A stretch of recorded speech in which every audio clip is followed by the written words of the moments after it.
Self-determination is the principle that individuals, groups, or nations have the right to make their own decisions and govern themselves without external interference.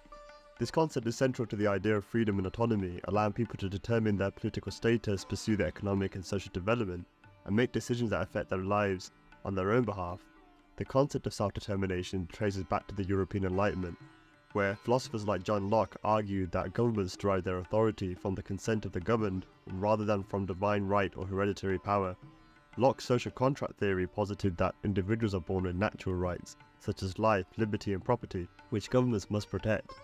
If a government fails in this duty, the people have the right to establish a new one. This idea fundamentally shifted views on governance and laid the foundations for the concept of self-determination. In the 18th and 19th centuries, these Enlightenment ideas influenced key political movements, including the American and French revolutions, which emphasized the right of people to self-governance. The 19th century saw the rise of nationalist movements across Europe, where ethnic and cultural groups sought to form independent states based on their shared identities, nationalism being the glue that would hold these states together. This was evident in the unification of Italy and Germany and in various independence movements in Eastern Europe. The 20th century marked the formalization of self-determination in international law, particularly after World War I. US President Woodrow Wilson championed the principle during post-war negotiations, advocating for the redrawing of European borders based on ethnic lines. His efforts led to the creation of new nation-states and the dismantling of empires like Austria-Hungary.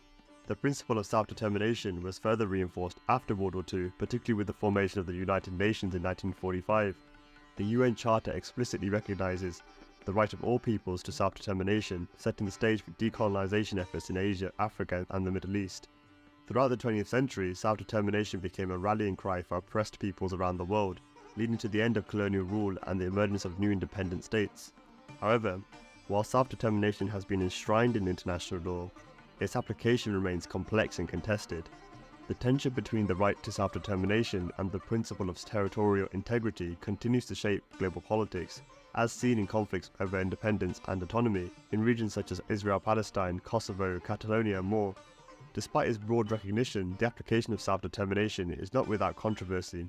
While international law supports the right for people to self-governance, it also emphasizes the territorial integrity of existing states. This has led to tensions between the desire for self-determination and the preservation of existing national borders, particularly in cases where a region or group seeks independence from an established state. Additionally, many national constitutions around the world recognize the right to self-determination, at least in principle. For instance, the Indian Constitution, in its preamble, promises to secure the liberty and equality of all its citizens, implicitly supporting the idea that people have a right to self-governance. However, the practical application of this right within national borders is often limited. Governments tend to prioritize national unity and sovereignty over the aspirations of specific regions or groups seeking greater autonomy or independence. Nationalism takes priority in practice, where propaganda or even violence is used to brute force a level of unity amongst a population based on shared characteristics. However, given how diverse human beings are, even within small groups, a government struggles to unify, represent and satisfy everyone, so inevitably, it may choose to pander towards one group at the expense of others, force homogenization as a way to make groups more uniform and therefore easier to manage, or do both these things. Obviously, this level of suppression of natural diversity and freedom doesn't tend to produce the best outcomes, especially in a place like India where diversity is abundant. In fact, the idea that India has been made into a single nation is kind of ridiculous given the scale of its diversity, and perhaps instead, it should have better been considered as a subcontinent made up of many nations rather than just one. However, India was initially intended to be set up as a federal system, but again, in practice, the level of autonomy each state has in reality varies. As a consequence of these factors, there is currently numerous successionist movements present in various parts of the subcontinent today. Amongst Sikhs, demand for self-determination has been expressed through a demand for an independent Sikh state of Khalistan. This ambition is rooted in a desire for greater religious and cultural autonomy, driven by a history of injustices and marginalization within the Indian state. The call for Khalistan represents a significant demand for self-determination within India. Proponents argue that Sikhs should have the right to govern themselves and protect religious and cultural identity. However, the Indian government's response has been one of suppression, viewing the demand for Khalistan as a threat to its national unity. Constitutionally, while India acknowledges the right to self-governance, it does not extend this to successionist movements, leading to a complex and often violent conflict between the state and those advocating for Khalistan. This is a perfect example of the inherent paradox states must deal with by asserting that its citizens have a right to self-determination, but then at the same time trying to ensure there is national unity. Many Khalistanis may look at this and call it out as hypocrisy, and they may be right, but this also raises a critical question. If Khalistanis demand the right to self-determination within India, how would this right be managed within a Khalistan? What would happen if other groups such as Jats or areas like Malwa or even Biharis or other minorities who currently reside in the Punjab region start demanding their own form of self-determination? Would a Khalistan suppress these demands just as India does now, thereby replicating the very injustices it seeks to escape? This paradox highlights the challenge of reconciling self-determination within a potential Khalistan. If Khalistan were to be established, it would face the same challenges that any state faces, balancing the desires for autonomy among its diverse populations with the need for national unity and stability. The risk of fragmentation, where different communities within the state might seek their own independent governance, could lead to internal conflict and undermine the very foundation of the state. Azadism's longer-term vision presents a bold and transformative approach to self-determination, taking the concept far beyond traditional models of governance. While federalism, where power is divided between a central government and various regional entities, offers a degree of self-determination, Azadism pushes this idea to its limits, creating a system where self-determination is not just a right, but the core principle of governance. In Azadism's experimental Stanistan model, power is decentralized and distributed among smaller autonomous communities known as stans. Unlike federalism, where regional borders are often drawn by central governments and are typically based on a geographic, ethnic, linguistic or historical factors, Azadism advocates for a more granular and dynamic approach. The borders of these stans are not determined by a central authority, but by market-based mechanisms, as per the principles of supply and demand. In essence, people would be able to vote with their feet, joining stans that align with their own personal values, needs and desired way of life. This system creates a marketplace for governance, where each stan operates under its own constitution or contract, offering different models of living and governance.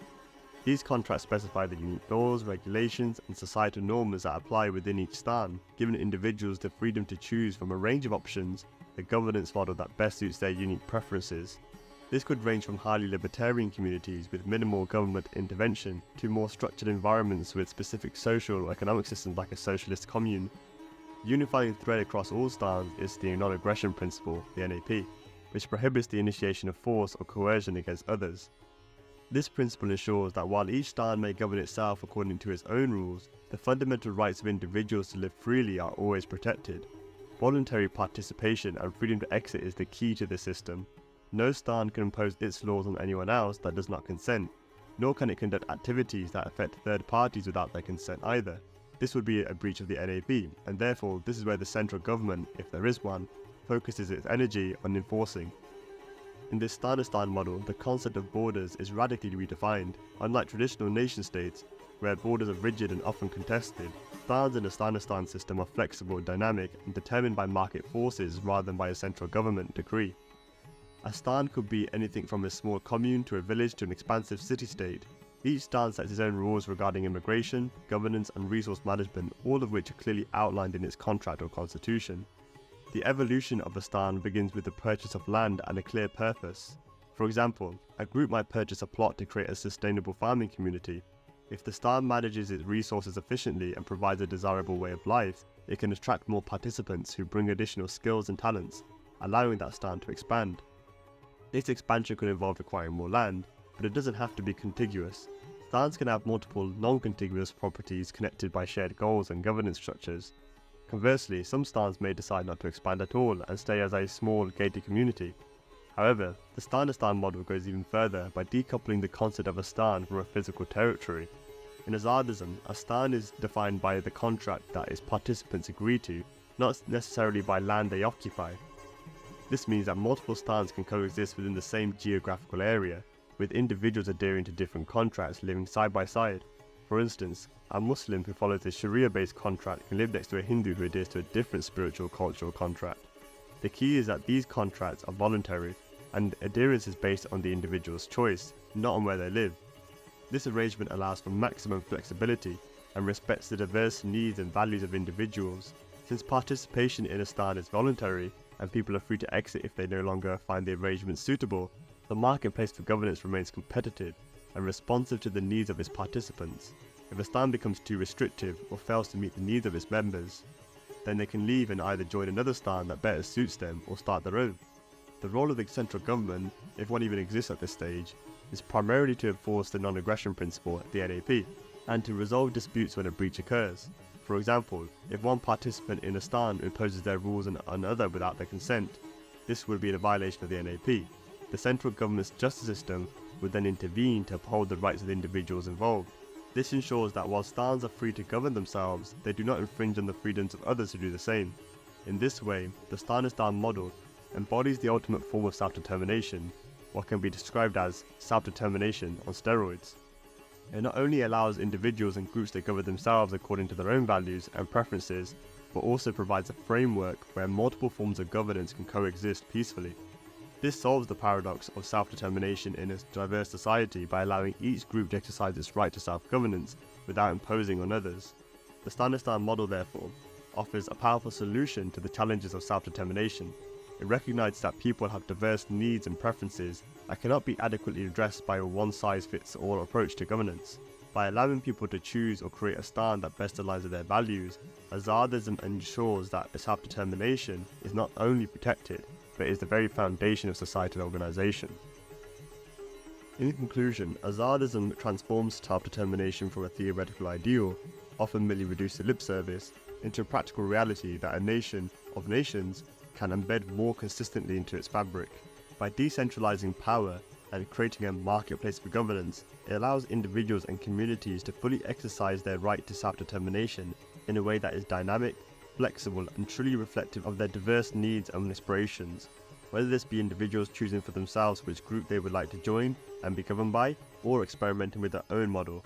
Azadism not only respects individual autonomy, but also fosters a society where liberty and diversity are paramount. In an Azadist society, governance is fluid, responsive, and truly reflective of the will of the people. If the Guru Khalsa were able to spearhead such an approach to statecraft, we may be the first to solve the national unity self-determination dilemma that so many others struggle with. And we don't have to completely throw out the baby with the bathwater from prior systems either. You can still retain a semblance of nationalism and remain formatted as a nation state too, but instead of unifying on the basis of shared characteristics related to race, religion or region, you would establish the NAP as your unifying national principle. You don't need national flags, anthems or any of these tools for propaganda that is forced down the throats of citizens in their respective nations. You just need a shared adherence to this non-aggression principle. The state apparatus would be designed to uphold this primarily. Within the nation, however, may be room for countless communities coming together on any basis they like, provided the NAP isn't breached in the process. This approach to statecraft can be applied even today to reform existing nations or build potential new ones. For instance, if India is able to radically reformat itself in such a way, it would put an end to all successionist movements by assuring them their freedoms to operate autonomously. It would end its hypocrisy and truly shake off the European colonial legacy that it claims to have gained independence from in 1947. In reality, this was no independence. This was self-determination for a new set of political elites at the expense of the self-determination of the wider people of the whole subcontinent. For those completely disillusioned to the idea of reforming India, then what was discussed here is still wholly relevant. There is no point setting up a new nation state if it's just going to be more of the same as what it was before but with a Sikhi theme instead. Treat it as an opportunity to do statecraft right, based on sound principles, but you can only do this if you recognize and learn from both the failures and successes of those who came before. If your priority is truly self-determination, then don't just establish a new system with a new set of central planners aiming to blindly micromanage the matters of other people's lives and applying a one-size-fits-all solution. Instead, develop a system of systems where independent developers can fail fast, learn from their mistakes and each other, iterate and design stans that better cater for the people they serve more directly. A Stanistan model establishes an environment of liberty, an ecosystem of diverse experiments in statecraft, where a new nationalism could be rallied around, but this time on the basis of the NAP, rather than some of the arbitrary characteristics we have been using thus far. Unity, not uniformity, diversity, not divisiveness. For more on this Stanistan idea, visit our Vichaar Repos on the subject at www.azadism.co.uk/bunga. Waਹਿਗੁਰੂ ਜੀ ਕਾ ਖਾਲਸਾ, ਸ੍ਰੀ ਵਾਹਿਗੁਰੂ ਜੀ ਕੀ ਫਤਿਹ।